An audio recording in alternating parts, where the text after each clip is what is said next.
The United States should expand its territory, calling for Canada to become the 51st state, threatening to rename the Gulf of Mexico to the Gulf of America, and world leaders are standing up to Trump's suggestions that he might even use military force to take over Greenland and the Panama Canal. Listen.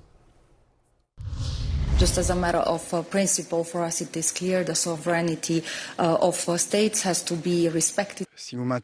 You are asking me if I think the United States will invade Greenland? The answer is no. Have we entered an era that sees the return of the survival of the fittest? The answer is yes. And so, should we let ourselves be intimidated? Should we let worry take over? Of course not. Greenland is not mega. Greenland is not going to be mega. La soberanía de nuestro canal no es negociable. Las únicas manos que controlan el canal son panameñas y así seguirá siendo. Pete Ricketts of Nebraska. Senator, thank you so much for being with us. Would you be comfortable with sending U.S. troops, as President Trump suggested yesterday he is considering, to take over what is effectively sovereign land? Well, I think you all are missing the bigger picture here of what President Trump is trying to do. He's thinking about the long-term security of the Western Hemisphere. We know, for example, the Russian and now Chinese are looking at the Arctic and how they can exploit that. That obviously concerns not only us, but everybody in the Western Hemisphere. And he's thinking about our long-term protection.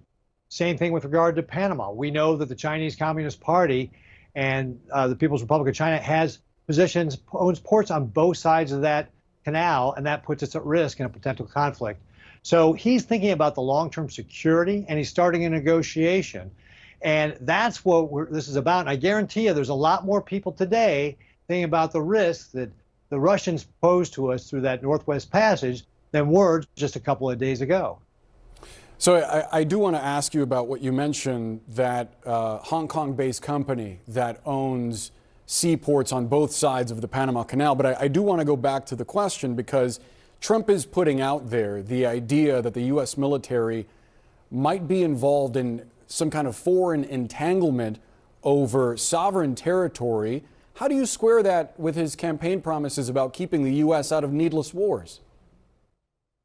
Well, I think what's actually happening is the press asked him if there was anything he was going to take off the table. And as a negotiator, he said, no, nothing is going to be taken off the table, because that's the way Trump negotiates. And by the way, I might point out that when he was president before, he did an outstanding job of negotiating different trade agreements, buying more of our agricultural products because of his trade negotiating style. So it really gets back to President Trump is beginning a negotiation. He's also trying to think long-term about the threats to this country and keep us safe.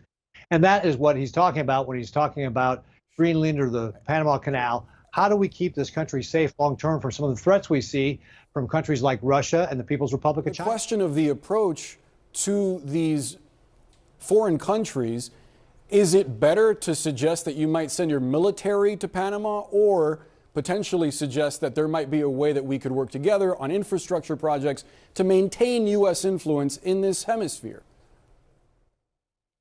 I think that, first of all, again, people are missing the bigger picture. President Trump was asked if anything was on the table, and he said everything's on the table. That is where a lot of this is coming from. And yes, absolutely, we have to do a better job of getting out there and telling our story, of making our investments, making sure that we're targeting our investments and our aid to countries that are helping us out, and doing more, for example, in Africa to be able to combat what China is doing there. Panama Canal is another example. Yes, we have to do a better job. This Biden-Harris administration has utterly failed us on foreign policy. Their appeasement-first approach has left us less safe. We have to do a better job in this next administration. Senator, I do want to get to quickly the fact that Trump is set to meet with Senate Republican leaders later today. I imagine he's going to try to persuade some folks on his cabinet picks. I know you met with Pete Hegseth last month. Are you prepared to vote to confirm him for defense secretary? Every one of the cabinet secretaries has a process that they're going to go through and follow. One step is meeting with the senators, such as Pete meeting with me. And then, well, they'll go through a public hearing process, and then we'll have the vote. So we need to let the entire process play out.